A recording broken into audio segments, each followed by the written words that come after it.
Article 5, Suffrage. Section 1.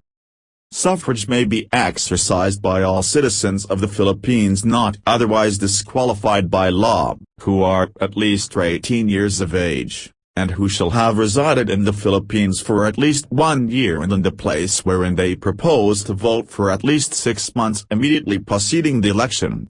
No literacy, property, or other substantive requirements shall be imposed on the exercise of suffrage. Section 2.